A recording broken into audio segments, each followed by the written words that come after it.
I was 13 when I realized my family had already decided who mattered. My name's Logan, 31 now. And if you'd asked me back then what kind of family I came from, I probably would have said normal. But looking back, the signs were always there. Subtle at first, like how my achievements were nice, while my younger sister, Haley, got full-on dinner celebrations for every minor trophy. Or how my parents always seemed a little too quick to drop everything for her dance recitals, while I'd sit alone at my soccer games, wondering if they got stuck in traffic again. They didn't. They just didn't come. Haley's 2 years younger than me, and, to be fair, she was gifted. The kind of kid who sparkled on stage, who could walk into a room and draw every pair of eyes without trying. She had the charm, the grace, and the uncanny ability to cry on cue, which worked disturbingly well when she needed to get out of trouble or pin something on me. My parents, Lisa and Craig, were absolutely smitten with her. Not just in a proud parent kind of way, more like they saw her as some kind of golden investment. At first, I didn't mind. I wasn't the type to compete for attention. I liked tinkering with electronics, building stuff in the garage, learning how things worked. While Haley was perfecting pirouettes and getting standing ovations at the school play, I was wiring old computers back to life and making small cash fixing phones for neighbors. I was proud of my little projects. But my parents never really looked up from Haley long enough to notice.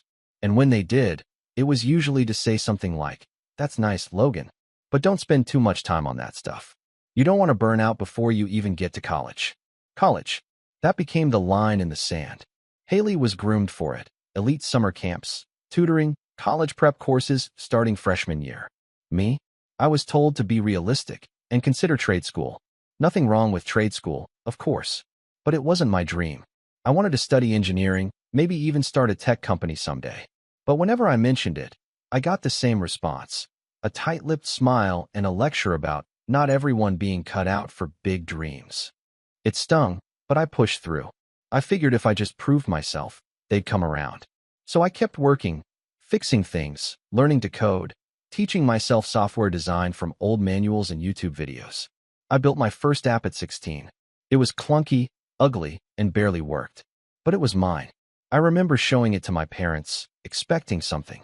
Interest, curiosity, maybe even pride. Instead, my mom glanced at her phone halfway through and said, "You know Haley's team might qualify for nationals this year? Isn't that exciting?" That was the first time I didn't answer. Just nodded and left the room. The older we got, the worse it got. By the time Haley was applying to Ivy League schools, with a team of private consultants and a vision board my mom practically micromanaged, I was taking night classes at a community college and running a growing repair business from the basement. I was pulling in more money than I'd expected, enough to buy my own beat-up car and start saving. But my parents still treated it like a hobby. Like I was just spinning my wheels until I figured out something real to do. The moment that really hit me, though, was when Haley got into Columbia. Big moment, right? I congratulated her sincerely. I mean that. And the whole family threw this massive dinner party. Friends, extended relatives, catered food, champagne for the adults. And somewhere between the speeches and the toasts, my dad stood up, clinked his glass, and said, "We always knew Haley would do something special. She's the kind of person who can lead a company someday. Maybe even take over the family business." I froze. The family business? My dad owned a small but successful logistics company, something he built in his 20s. He used to tell me stories about working nights, hustling for contracts, sleeping in his truck. I always assumed he wanted to pass that on to me one day. We'd talked about it when I was younger. I thought I'd earn it. I looked at him that night, searching for some kind of signal that he hadn't just erased me from the future of our family. But he didn't even look in my direction, just raised his glass toward Haley, who was beaming like a Broadway star. I didn't say anything that night, didn't make a scene, but something inside me cracked. Not in a dramatic way, more like a quiet shift, like finally accepting a truth you've been trying not to see for years. They'd already decided. I was just the background noise to Haley's spotlight. Over the next couple of years, that truth kept unfolding. My parents funneled money into Haley's tuition, her off-campus apartment, even helped her launch a little fashion startup on the side. I asked for a small loan once, to upgrade some servers for a client project, and they said they were tight on cash right now. I didn't ask again. I took on extra work instead. Started skipping sleep, grinding harder. I got smarter about business, built relationships with developers, took online certifications in design and AI systems. Slowly, my side hustle evolved into something real. I still went to family dinners, still played the role, but I stopped expecting anything from them. They didn't notice the change, not really. As long as I smiled, said congrats, Haley, on cue, and kept my mouth shut, I stayed invisible. But then came the pivot, the twist that set everything else in motion. 3 years ago, my dad called a family meeting. I remember it clearly because it was the first time in forever that he said he wanted to talk to me about the business. My heart actually leapt a little. I thought maybe he saw me. Finally. But no. He said he was retiring early and wanted to transition the company into a new era. That's how he phrased it. Said he'd been thinking hard about who should take over, and after careful consideration, he decided it was time to bring Haley in as CEO. She'd been learning leadership at school, understood branding, and had natural charisma, things he claimed were more important now than logistics or operations. I asked, calmly, what would happen to the management team, to the systems, to the staff who'd been with the company for decades? He said, they'll adapt. It's time for fresh blood. And me? I asked. He smiled, like he pitied me. Logan, you're doing well in your own way. But this just isn't your lane. That line. It stuck with me like a splinter under my skin. Haley took over. And predictably, everything started falling apart. At first, it was slow. A few clients lost. Some staff left. She brought in her college friends to modernize operations, fired old hands who'd built the company from the ground up, rebranded with a shiny new logo and a bizarre mission statement that sounded like it was generated by an AI trying to be quirky. The numbers started dropping. Vendors got frustrated. But my parents? They kept defending her. She's finding her footing, they said. She just needs time.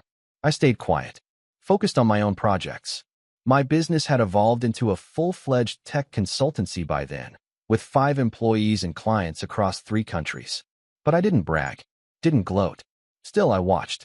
I watched as Haley ran the company into the ground, as my parents doubled down on their faith in her, even when the cracks were clearly showing. And then, a few months ago, I got a call from my mom. She sounded tired, shaky. Logan, she said, we need to talk. It's about the business. I leaned back in my chair, staring at the charts on my second monitor. One of my newest contracts had just cleared for 7 figures. But I didn't mention that. Okay, I said. What's going on? There was a pause. A long one. It's bad. Haley made some mistakes. Big ones. The company's in trouble. We're trying to figure out how to keep the lights on. We were wondering if you could come by and maybe take a look. That was the moment. The moment everything started to shift. I said nothing at first. Just let the silence stretch. Because part of me wanted to help. Despite everything, they were still my family. But another part, an older, sharper part, remembered all the times they chose her.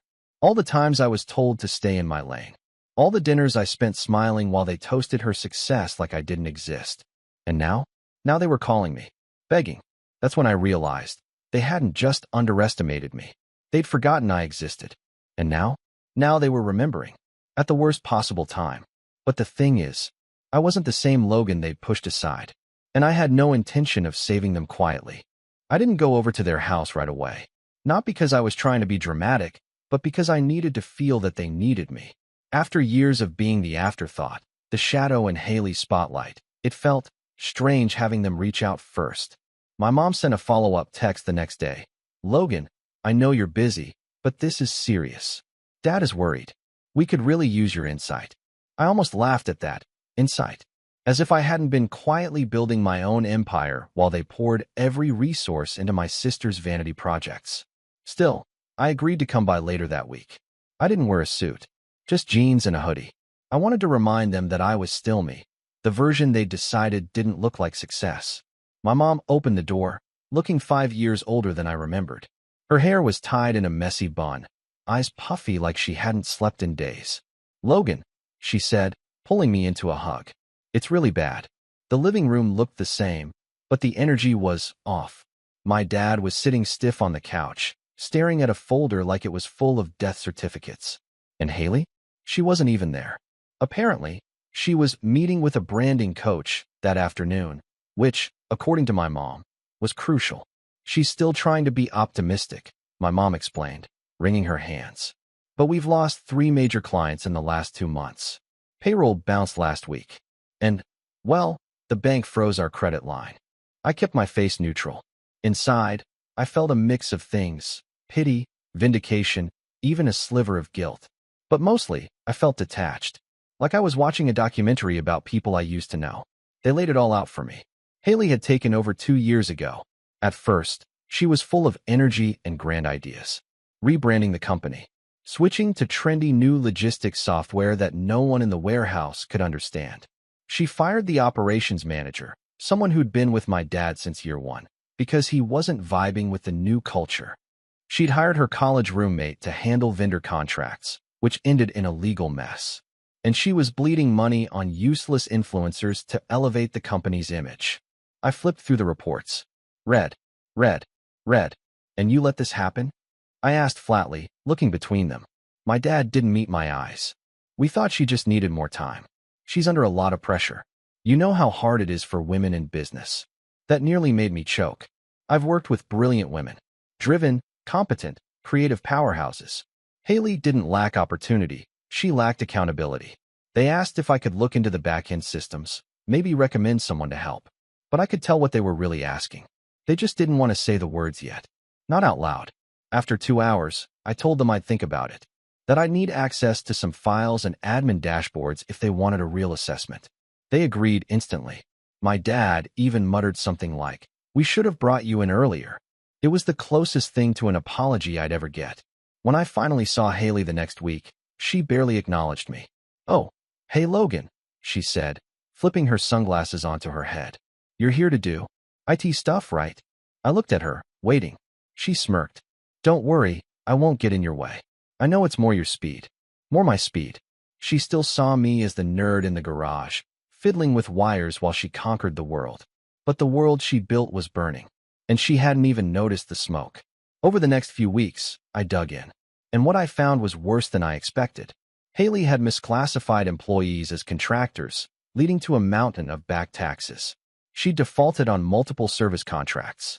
There was a $60,000 marketing campaign that led to zero ROI, because the influencer she'd hired turned out to be shadow banned for scamming followers. The CRM was a mess. Orders were falling through the cracks. And somehow, she was still drawing a 6-figure salary and expensing luxury handbags as client gifts. I put together a 20-page report. I outlined immediate threats, midterm recovery options, and long-term strategic pivots. I color-coded everything. My team. Yes, I had a team. Helped mock up automation tools that could streamline their process and cut costs by 40% within 3 months. I sent it to my dad and said we should meet in person. When I showed up that Saturday, Haley was there. "I read your little report," she said before I even sat down. "Cute. Very spreadsheet Y." My mom flinched. "Haley, please." "No, I mean it," she continued, arms folded. "It's all so logical. So binary. But business isn't just numbers, Logan. It's about vision, and relationships, and storytelling." "Haley," I said, calmly, "your storytelling lost the company $300,000 last quarter." She rolled her eyes. "You're just bitter. You always have been. This isn't about saving the company. It's about you trying to prove something." I looked at my dad, at my mom, waiting for them to intervene. They didn't. So I stood up. "You're right," I said. "This isn't about proving anything. Because I already did. I built something on my own. I don't need your validation." I turned to my parents. "But if you want this company to survive, she can't be in charge. Not even on paper. I'll help. But only if I have full control. Operational. Financial. Legal." Haley gasped like I'd slapped her. "You're not serious. You want them to just hand it over to you?" "No," I said. "I want them to save it. You ran it into the ground. I'm offering to fix it." For a moment, no one said anything. Then my mom stood. "Maybe we should talk about this calmly." "No," I said. "It's not a discussion. It's a decision." My dad looked torn. His pride in Haley was written all over his face. But so was the exhaustion, the fear. And then Haley said the thing that finally snapped the last thread of goodwill I had left. "If you do this," she said, pointing at me like a child, "I'll tell everyone you sabotaged me. That you planted bad data. I'll go online, Logan. I have followers. You don't get to erase me just because you're jealous." The room went dead silent. and my mom, actually looked scared. That's when I realized. They knew. Maybe not everything, but they knew she was unstable, knew she was careless, and they let her do it anyway, because they were too scared of breaking her perfect golden girl image, even as the house crumbled. I'm done, I said quietly. If you want my help, I want it in writing. Full authority. I'll have my lawyer send over a draft. You've got 48 hours. Haley laughed, but there was no real sound in it. Just air and desperation. You think you're better than me? She whispered. No, I said, walking toward the door. I know I am. And then, just before I stepped out, my mom called after me. Logan, please. Don't walk away from us. I paused, but I didn't turn around. Because after everything, they still hadn't said what needed to be said. And until they did, I wasn't coming back. I didn't cry when I left that house. I didn't scream. I didn't throw things or call my best friend or drown myself in whiskey like some dramatic movie character. No, I drove home in silence, windows down, letting the cool wind numb my face. When I got back to my apartment, a minimalist space with more servers than furniture, I sat on the edge of my bed and stared at the wall. It was a weird feeling. Not quite anger, not quite sadness, just empty. I guess I'd always held on to this tiny hope that maybe, one day, things would balance out. That my parents would see me, not just glance at me, not just remember to send a birthday text, but really see me. As someone capable, as someone worthy. But what Haley said that day, and how quickly they let her say it, stripped that illusion clean off. They weren't going to choose me. They never had. And it was time I stopped waiting around like some backup quarterback, hoping to get called off the bench. For the first week after that blowout, I didn't do much. My team at the consultancy picked up the slack. I had automated a good chunk of the admin side, and our client base was stable. We were okay. I was okay. But inside, I felt like I'd been cracked open. Not destroyed, but definitely peeled back to something raw. Exposed. On day 8, I pulled out an old composition notebook from high school. The cover was frayed, corners bent. Inside were sketches, my original ideas for an app I'd once dreamed of building. It was dumb, maybe. Just a tool to help small businesses track their inventory across different platforms. Back then, I didn't have the skill to make it real. Now I did. That was the moment something clicked. If I was going to rise, it had to be on my terms. No more waiting for their approval. No more trying to prove anything to people who only knew how to look past me. I stayed up that night until 4 a.m. mapping out version 2.0. No distractions. No second guessing. Just pure, focused work. It felt good. Familiar. Like coming home to a version of myself I hadn't visited in years. That same week, I met with a mentor, someone I'd known through a tech incubator years ago. Her name was Camille, ex-Google, now investing in underrepresented founders. I told her I wanted to pivot, build something scalable, not just fix broken systems for other people, but create my own. She listened, asked questions, took notes, and then she said something that stuck with me. They underestimated you. That's their loss. But don't make it yours too. So I got to work. Again, my consultancy team thought I was nuts at first. Shifting our focus meant we'd lose some steady revenue. But I had enough saved to keep us afloat for 6 months, maybe more. And I'd rather gamble on myself than keep cleaning up other people's messes forever. We started small, just me, an engineer named Eli, and a UX designer named Marcy. We met every day in my apartment. No whiteboards, no ping pong tables, just laptops, coffee, and furious brainstorming. The product was simple in theory, an intuitive, AI-powered logistics platform for small to mid-sized businesses. One that could learn patterns, suggest solutions, and cut overhead costs in half without needing a dedicated IT team. I called it Glassline because it was built to make the invisible visible, every shipment, every delay, every dollar. And something about that name felt personal. The first version launched in 6 months. It wasn't perfect, but it was clean, fast, and best of all, it worked. We got beta users through LinkedIn connections, and word of mouth spread fast. By the end of year 1, we had over 300 businesses using it. I didn't take a paycheck the entire time. I lived modestly. No vacations, no shopping sprees, no flashy car. Just me, building something real while everyone else still thought I was just some basement tech guy who didn't understand the bigger picture. Occasionally, I'd get updates through the grapevine. My parents never reached out directly, but I still had cousins who talked. They said the family company was hemorrhaging clients. Haley had apparently doubled down on some influencer campaign that backfired, and she'd started blaming toxic negativity from old staff for the drop in revenue. Classic Haley. I didn't engage, didn't comment, just listened, nodded, and went back to my work. But then something interesting happened. 16 months after our launch, Glassline was featured in a mid-tier business magazine as one of 10 startups reshaping logistics. A few weeks after that, we got our first acquisition offer from a competitor I'd admired for years. I turned it down, not because I didn't want the money, but because it wasn't time yet. I wasn't building this just to cash out. I wanted it to grow, to last, to be the thing people remembered me for, not the kid fixing phones in the garage, not the guy who got passed over for a failing CEO, but Logan Shaw, founder of Glassline. A month later, I got a text from my mom. "Logan, can we please talk?" I stared at it for a long time. The next morning, I got a call from my dad. I didn't pick up, but then something shifted. I got an email, official this time, sent from the family company's domain. It was a formal request to consult on a last-ditch restructuring plan. They were finally using the word I'd waited years to hear. Help. Not because they wanted to be kind, not because they saw me, but because they were drowning. The business was on the brink of collapse. Vendors were walking. A lawsuit had been filed by a former warehouse manager who claimed wrongful termination. Haley had apparently left town for a spiritual retreat and wasn't answering emails. And their accountant, who I vaguely remembered as a guy named Dennis who smelled like cough drops, had resigned mid-quarter and left no notes. They didn't just want me to help. They wanted me to save them. And for a brief moment, I almost said yes. Not because they deserved it, but because the company did. There were still employees there. People I remembered from holidays and company picnics. People who had once handed me snacks and patted my head and said, "You're going to be just like your dad someday." But then I read the last line of the email. "We hope you'll consider this." Haley did her best. Please understand, this wasn't her fault. That was the nail in the coffin. Even now, they couldn't admit the truth. Couldn't call it what it was.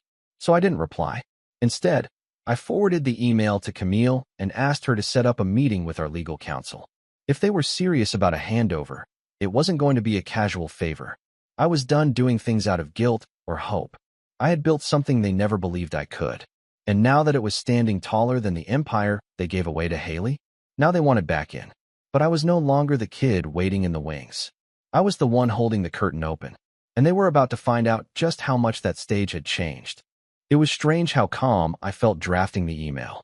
No bitterness, no adrenaline rush, just quiet clarity. Camille sat across from me in the co-working space we'd upgraded to after closing our first big round of funding. The room was bright, modern, full of glass walls and warm lighting.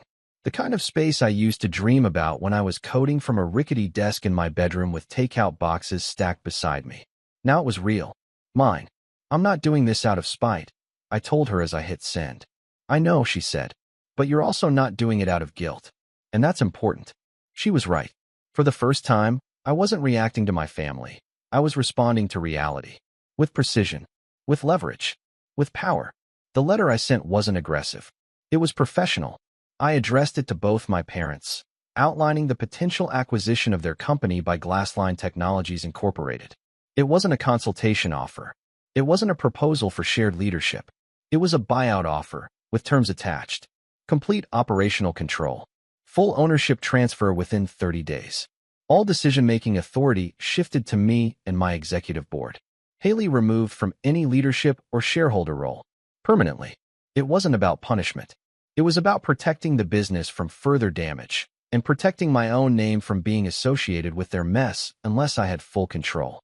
I sent it, closed my laptop, and didn't think about it again for the rest of the day. I had other meetings, other projects. Glassline was in talks with a major shipping chain that wanted to pilot our tracking software across their regional centers. I couldn't afford to get emotionally tangled again. But later that night, the response came. Not from my mom, not from my dad, from Haley. The subject line, "This is war." The email itself? A rant. Paragraphs of blame, denial, twisted logic. She accused me of manipulating our parents, of preying on a vulnerable moment. Said I was trying to erase her legacy and steal something that was never mine to begin with. My favorite line, though? "You were never meant to lead, Logan, you just waited in the shadows long enough for something to fall into your lap. I stared at that line for a long time. Because for a moment, I believed it. Not because it was true, but because it had been fed to me for so long. The same script, over and over again. You're not a leader. You're not special. You're not Haley. But then I remembered the nights I stayed up coding while Haley partied. The years I spent building something real while she crafted Instagram captions for fake brands. I remembered every invoice I'd chased, every bug I'd fixed, every investor who told me no until they finally said yes. Nothing fell into my lap. I built this, brick by brick. So I didn't reply to her email. I forwarded it to my lawyer and asked him to file it away under hostile communications.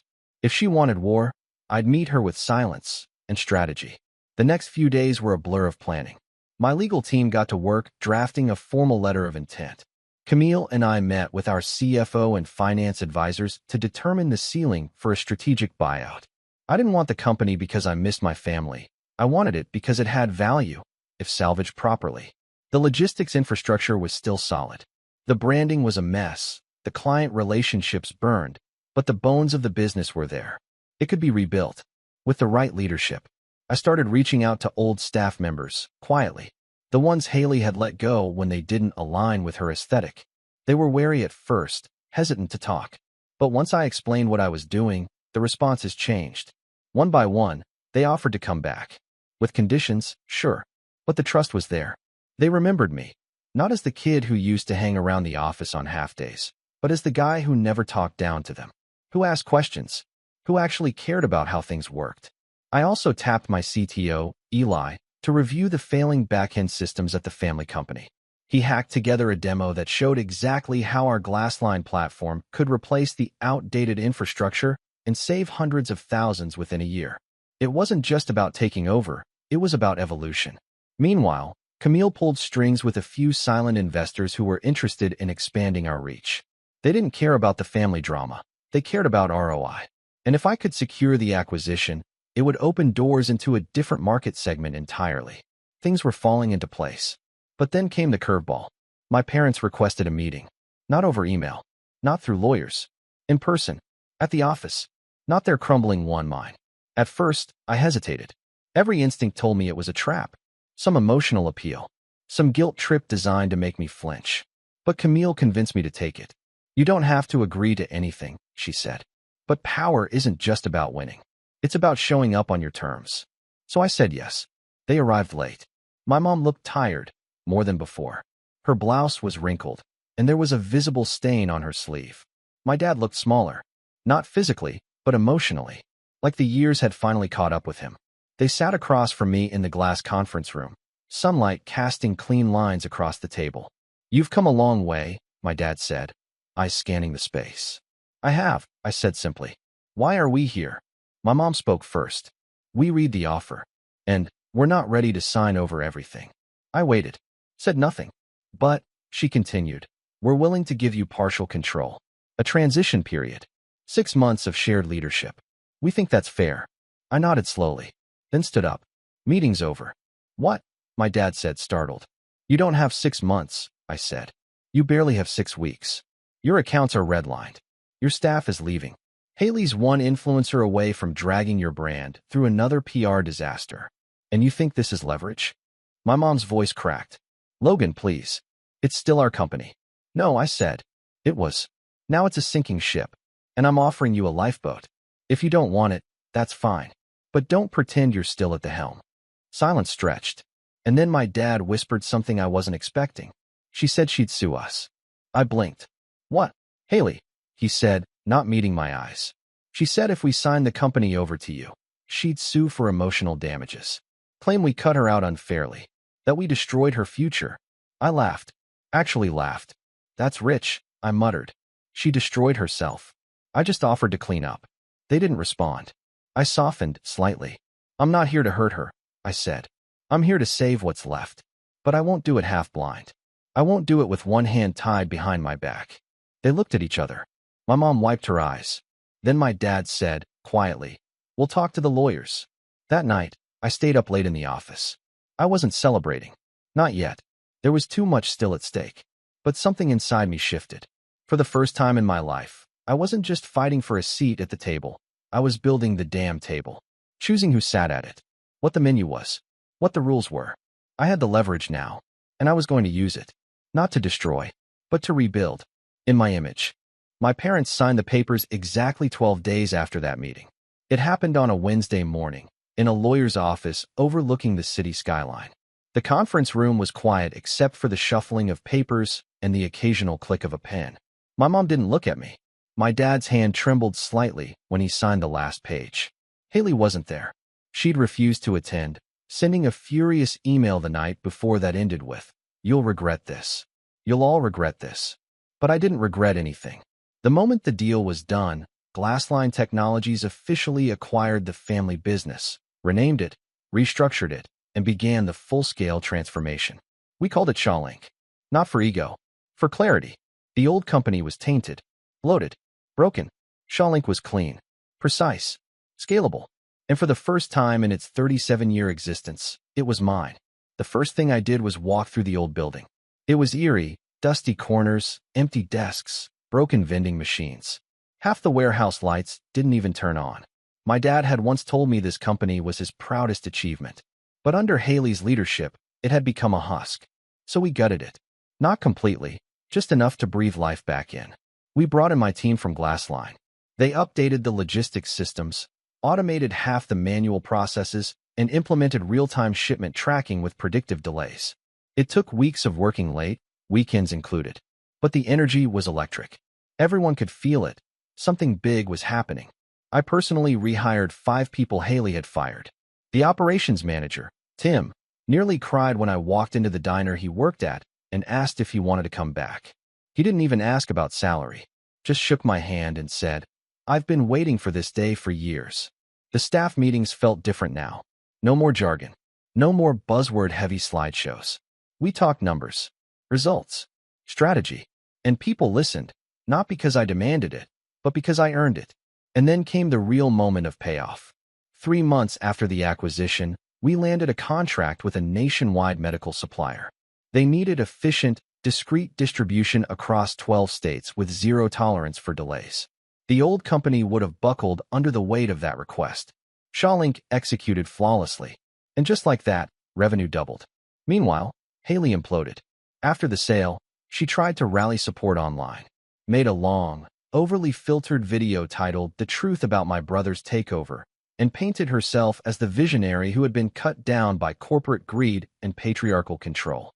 Her followers, mostly lifestyle fans and wannabe entrepreneurs, sympathized for about a week. Then screenshots surfaced. Emails, invoices, internal memos, leaks from staff who'd had enough. Turns out, trying to be a CEO while running a fashion blog doesn't sit well with actual business people. By the end of the month, her credibility was shredded. She lost sponsorships. Her branding coach dropped her. Even her favorite wellness retreat in Sedona canceled her speaking engagement. She sent me one final message. "Congratulations. Hope it was worth destroying your sister's career for a stupid warehouse." I didn't reply, because it wasn't about her career. It was about everyone else she'd stepped on trying to build it. My parents stayed quiet after the sale. For the most part. I heard from mutuals that my mom was embarrassed to go to her book club. That my dad stopped talking about the business at all.